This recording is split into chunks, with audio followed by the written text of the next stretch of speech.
Hello，大家好，我係 Kevin。相信你係睇到我個 title 或者係我個 thumbnail 咧入嚟睇我條片嘅。咁咧，其實咧真係冇作大。我住喺日本咁耐，差唔多20年。嚴密啲嚟講，應該係18年啦。V 戶車，唔好理 V 個車先。我第一次俾人逼遷，唉，估唔到喺日本咧都要有逼遷呢樣嘢。咁我就想喺呢條片度為大家介紹我喺日本度而家俾人逼遷，究竟點解我會俾人逼遷呢？究竟係發生咩事呢？同埋我會點樣去應付呢件事呢？ OK， 首先咧就係講翻呢件事咧個起端咧就係我喺9月1號，咁今月係9月應該係12號啊，已經係差唔多10日之前啦。咁如果你睇開我 channel 咧，你會睇到咧見到我係最 last 上一條片 upload 咧係9月6號，咁過咗成5日我都冇 upload 新片。其實呢個係非常之罕有嘅，點解咧？就係因為我俾人逼遷，咁我而家睇翻個 email，佢 send 個 email 俾我，咁咧我睇到呢個之後咧受好大打擊之餘咧，咁我就要去準備搞好多嘢咧，所以我哋就冇時間去整啲片咧，咁又停咗幾日。咁而家咧啱啱安定落嚟少少啦，咁我就為大家去介紹呢件事究竟係點樣係咩一回事啦。咁喺9月1號，咁我收到個 email 嘅就係嗰個管理公司咧 send 個 email 過嚟，就係話佢一開頭咧好大段嗰啲咩打招呼之類，跟住咧飛啦，跟住佢話2020年10月31號就會封咗呢間我住緊呢間大廈，就希望各位準備啦，喺10月31號之前咧就唔該搬出啦。哇！我真係住咗咁多年，我第一次發生呢個好，我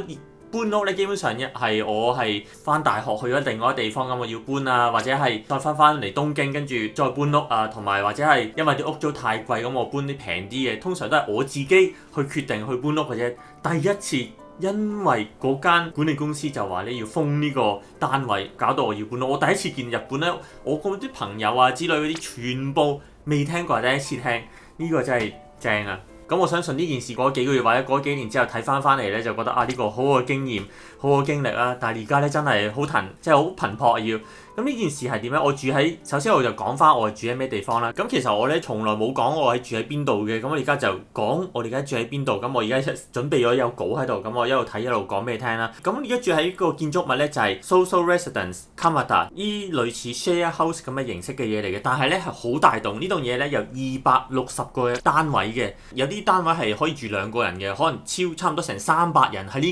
呢棟大廈裏邊住嘅。竟然喺呢個9月1號，咁佢即係總共 total 有2個月啦，9月1號至到10月31號有2個月俾你去準備去搬屋啦。其實我覺得咧呢間嘢咧，即係唔會話決定咗係要封嘅話咧，佢唔會第一時間話俾你聽，佢兜到而家成2個月之前先話俾你知。日本搬屋嘅話，亦搞到好多嘢，譬如有啲人做緊嘢嘅話咧，即係揾屋要嘥好多時間，2個月其實係我覺得唔係好夠嘅，但係冇辦法，而家件事拎嚟到呢個地步。咁又關我住喺呢間 share house social residence 呢間嘢嗰啲資料咧，咁我有機會咧我就會拍另外一條片同大家講下。咁而家就講翻我而家俾人逼遷，咁我點搞咧？200幾間屋裏邊嘅人咧，差唔多300人咧要撤退啦。又睇好我之前啲片咧，咁我有條片就係介紹我而家揾緊屋咧，不斷喺度睇樓啦，有差唔多應該10條片已經有係講睇樓，同埋有另外2條片係一條片係講啲單位嗰個間隔係點樣，同埋第一條片就係話我準備去買樓啊，咁我就睇一啲古民家啦。如果睇開 channel 嘅朋友咧，就會覺得咦，咁呢個時機，咁不如趁呢個時機橫掂都要搬啊，咁就買間屋或者係古民家又好啊，一戶建又好，咁啊可以一石二鳥咯。其實我都有咁樣諗過，但係我而家咧就基本上咧就諗住咧唔去買屋住。咁點解咧？因為首先第一呢個疫情底下咧個市好唔穩定，其實我諗緊咧其實會不斷即係如果再維持繼續落去呢個情況嘅話咧，咁啲樓價咧不斷係會跌嘅，我覺得係。咁首先要睇定呢個市啦，而家唔穩定。第二就係呢個情勢，啲工又好唔穩定啊，啲公司即係賺唔到錢嘅話咧，咁可能你不斷係咁去削減啲員工嘅。咁日本咧基本上係冇炒魷魚呢樣嘢嘅，咁但係咧都要咧準備咁。基本上而家咧就唔希望去使一大筆錢嘅。第三咧就係咧，我得翻2個月時間，咁而家咧係9月中啦。其實要揾咧要搞手續嘅話，其實2個月咧係買屋係基本上係好難、好困難嘅。尤其是如果係揀古民家嘅話咧，基本上好多手續啊，又搞好多嘢嘅，基本上冇可能。所以你而家我係諗住咧就係搬屋搬去另外一度。咁但係搬屋咧，我諗緊其實咧，我可以咧唔喺東京度搬去其他地方。其實我而家咧9月1號咧收到呢個 email 或通知個 email，咁其實咧我係喺大阪嘅住緊嘅一個地方度，咁我做開公司嘢啊，夜晚6點幾跟住打開 email，嚇一跳，即刻咧做完啲嘢收咗機之後咧，跟住就喺度諗緊安排究竟點樣搞啦。9月1號至到而家9月12號咧，我係仲未翻我東京住緊嗰度。其實我係唔知道其他人係點樣搞啊，可能好彷徨，同埋嗰個管理員啊，有個管理員嘅好後生嘅，跟住咧未問佢啲詳情，咁我要搞咩手續啊，有啲咩點樣，完全係唔知嘅。我而家仲喺京都而家，就係我而家。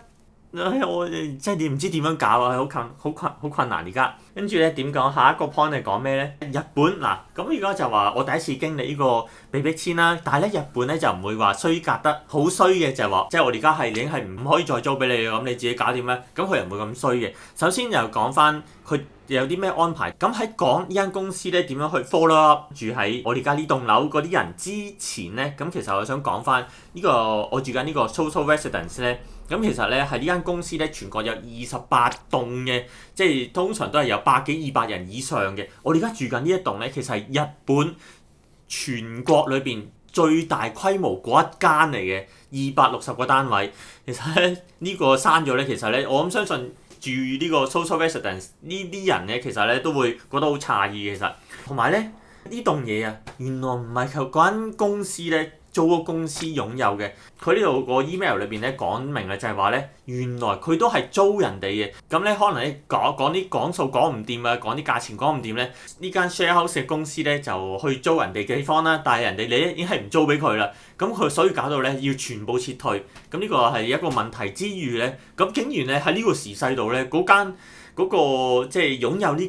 呢棟嘢嗰個人咧唔租俾呢個 share house，我唔知道佢可以咧用嚟轉型去做咩，或者佢自己收翻嚟裝修完再自己租出去。咁其實咧喺呢個市咧租屋咧其實係已經係好困難啊！即係好多人咧已經係冇錢翻去老家之類嗰啲啊。唔好意思，飲杯水先，飲呢個阿雅塔卡綠茶零英。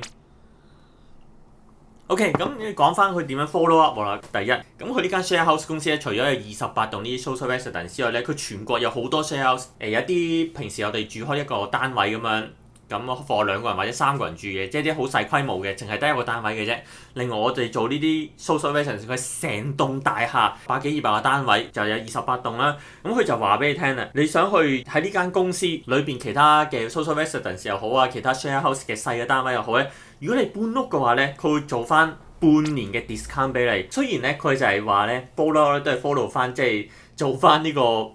廣告就係俾翻自己同一個集團其他 share house。但係咧，我覺得佢即係俾翻 discount，我哋咧其實都算係咁啦，有少少人情啊，又未話即係理得你唔理咁多。同埋第二個 follow up 咧，其實呢個都算係 OK 嘅。就係咧，如果你搬屋嘅話咧，就係用翻呢個集團裏邊嘅一啲搬屋公司嘅話咧，咁佢可以平俾你，平1萬yen，或者係如果你小行李嘅話咧，佢直情係先俾咗錢之後咧，你住落之後咧再退翻錢俾你，即係實情咧就係唔使錢嘅。咁其實呢2個 follow up 咧，我覺得佢都算係咁啦。咁雖然佢都即係再重複咧，都係話用翻佢公司呢個集團裏邊其他嘅服務嘅話咧，咁有得平俾你。但係我覺得有得平俾你咧，其實我覺得都算係咁啦。咁佢都知道自己得2個月之前通知要全部撤退嘅，咁其實呢個影響好大嘅。OK，再睇下下一個話題係講咩先。OK，跟住咧就係有一個咧，我覺得呢個係幾新嘅、幾創新嘅，就係點樣咧？佢過咗幾日之後咧，佢咧 send 個 email，咁佢就話咧，啲人咧可能要去睇樓咧，咁佢就安排咗。佢就帶啲人咧上網去睇樓，睇翻其他個 social residence 嗰啲好大型嘅大廈。咁每棟大廈咧都有啲管理員嘅，嗰啲管理員咧就係咧去 post 呢啲咁嘅網上睇樓，咁佢就介紹間屋係個外形係點樣啊，裏面係點樣，有幾多人住啊，有幾多係日本人，有幾多係外國人，有男有女係幾多咁樣去介紹，同埋直接喺睇屋裏邊嘅。咁佢咧呢個咧，我覺得好正呢個。咁佢點樣做咧？佢係用最近咧。係呢個今年咧就 hit 起嘅 Zoom OOM 呢個 online meeting 呢個 system 咧，我第一次用嘅，我都係2日之前咧都係入過去，跟住咧睇佢點樣去介紹嘅，我覺得係幾有日本人嘅即係做嘢嘅方式，我覺得係即係佢都唔會話由得你嘅，咁佢介紹俾我，有啲介紹咧佢點樣介紹法咧，就係佢有啲係個大廈裏邊咧係影晒類似係 Google Maps Street View 咁上下嘅嘢咧，即係佢有360度嗰啲圖咧，跟住你撳個箭嘴咧，跟住就會行前一步啊，行前一格咁樣，或者轉左轉右咁樣。但係咧係個 host 個 Zoom 嗰個 online meeting 嗰個管理員咧係控制，即係佢 show 翻個 browser 畫面出嚟俾你睇嘅。第一係有呢樣嘢啦，第二個咧就係有啲管理員咧就係可能咧嗰間屋咧係冇影到嗰啲相，冇準備到咧，嗰個管理員咧就直接 live 係用 Zoom 咧。就可能用個